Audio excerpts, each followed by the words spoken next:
अस्सलामुअलैकुम वरहमतुल्लाहि वबरकातुहू। आज हम एक वीडियो लेके आए हैं क्लास 9th बायोलॉजी में। वो है डाइवर्सिटी इन लिविंग ऑर्गेनिजम्स पे।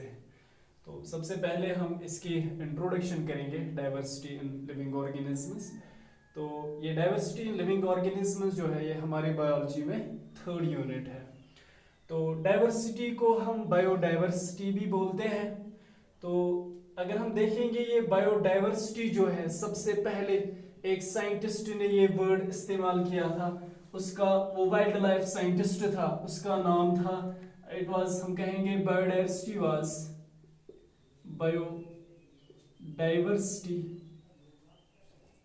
Biodiversity was first used by, ये टर्म बायोडाइवर्सिटी जो है it was first used by a wildlife scientist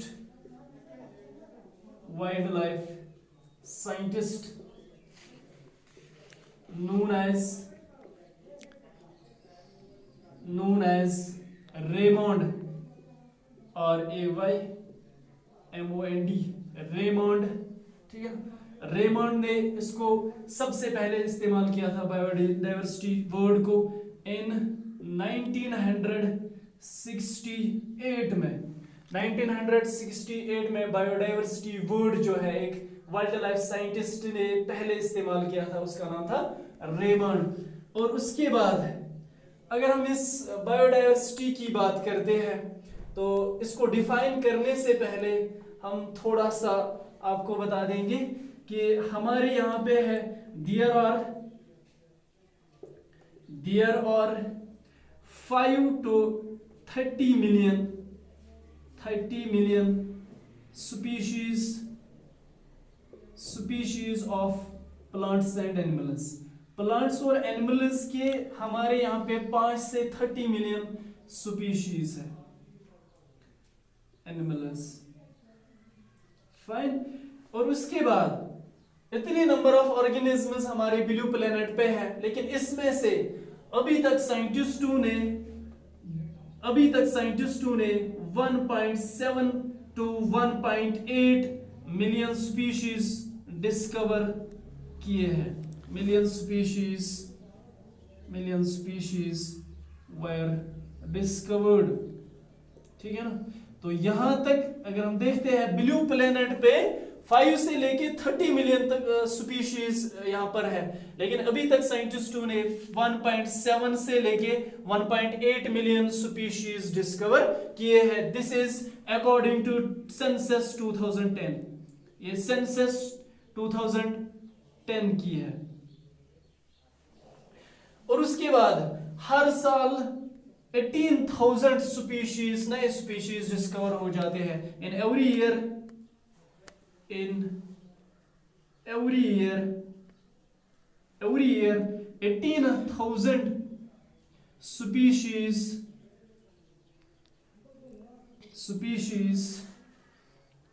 get discover। ठीक है ना। तो 18,000 स्पीशीज हर साल नए डिस्कवर हो जाते हैं। इसमें से अगर हम देखेंगे 13,500 स्पीशीज हमारे वर्टेब्रेट्स, इनवर्टेब्रेट्स के होते हैं। स्पीशीज और इनवर्टेब्रेट्स। फाइन। ये इनवर्टेब्रेट्स क्या होते हैं? इनवर्टेब्रेट्स की बात हम आगे जाके इसी लेसन में करेंगे, जब हम क्लासिफिकेशन ऑफ एनिमल्स पढ़ेंगे, उसमें से हमें इनवर्टेब्रेट्स भी पढ़ने हैं। तो 13,500 स्पीशीज जो है वो वर्टेब्रेट्स के नए डिस्कवर हो जाते हैं हर साल में। इन 18,000 में से 13,500 स्पीशीज इनवर्टेब्रेट्स के होते हैं जो हर साल डिस्कवर हो जाते हैं। देखा गया है 1999 से लेके 2009 तक 1200 स्पीशीज क्लासिफाई कर दिए हैं साइंटिस्टों ने, क्लासिफाई किए हैं साइंटिस्टों ने। फाइन। तो इसमें से अगर हम देखेंगे 1900, ये मैं आज की बात कर रहा हूं, आज 18,000 स्पीशीज डिस्कवर हो जाते हैं एवरी ईयर। तो कहा जाता है कि 1999 से लेके 2009 तक वहां में 1200 स्पीशीज जो है वो डिस्कवर हो चुके थे। और कहा जाता है कि ये सारे ऑर्गेनिज्म जो है ये सेम नहीं होते हैं, ये डिफरेंट होते हैं। डिफरेंट ये किस में होते हैं? इनका साइज डिफरेंट होता है। तो इन स्पीशीज का साइज डिफरेंट होता है, इनकी शेप जो है वो डिफरेंट होती है, इनका हैबिट अगर हम चेक करेंगे, इनका हैबिट भी डिफरेंट होता है, HABIT हैबिट। और इसी तरह से इनका हैबिटेट जो है वो भी डिफरेंट होता है। अगर हम इनका कलर की बात करेंगे तो इनका कलर भी डिफरेंट होता है। इसी तरह से not only colour, shape, size, habit, habitat, ये जो देखा गया है कि इनका डिस्ट्रीब्यूशन जो है वो डिफरेंट होता है। डिस्ट्रीब्यूशन इनका डिस्ट्रीब्यूशन भी डिफरेंट होता है। अगर हम बात करेंगे साइज की, मैंने आपको बोला कि जो ऑर्गेनिजम्स नए डिस्कवर हो जाते हैं हर साल तो इनका साइज डिफरेंट होता है। अगर हम बात करेंगे सबसे छोटे ऑर्गेनिजम्स की जो हमारे अर्थ पे रहते हैं, the smallest organism present on the earth, the smallest organisms present on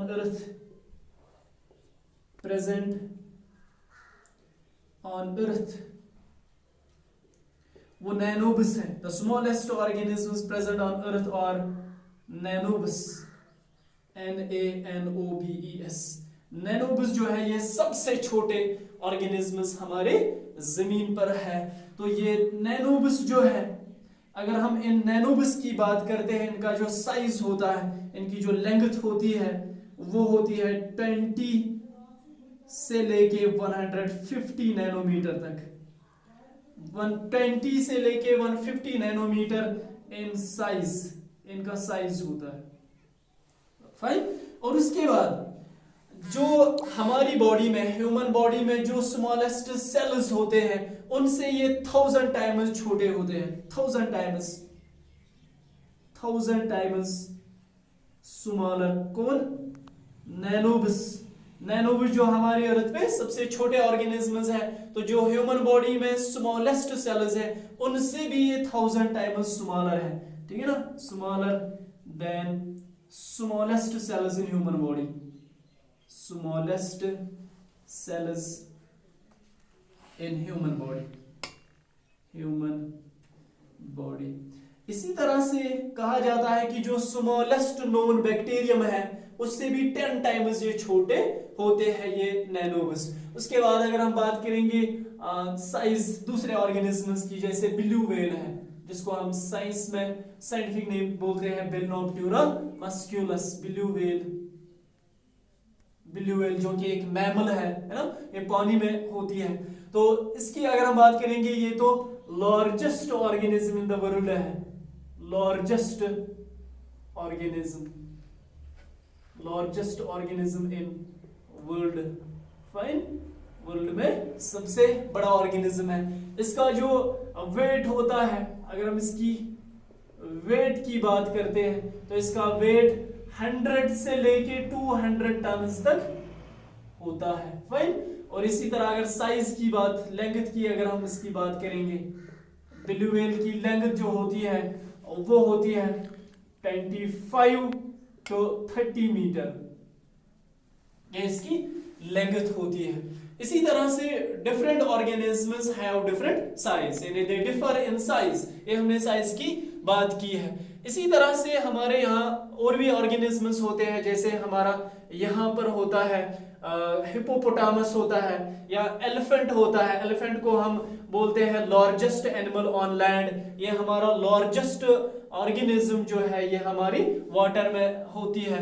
और इसी तरह से अगर हम बात करेंगे शेप की, कुछ एनिमल्स जो है वो राउंड इन शेप होते हैं, कुछ ऑर्गेनिजम्स फ्लैट होते हैं। फाइन। और इसी तरह से कुछ ऑर्गेनिजम्स इलोंगेटेड होते हैं, है ना। कुछ ऑर्गेनिजम्स सैटेलाइट होते हैं, सैटेलाइट का मतलब स्टार शेप्ड होते हैं कुछ ऑर्गेनिजम्स, है ना।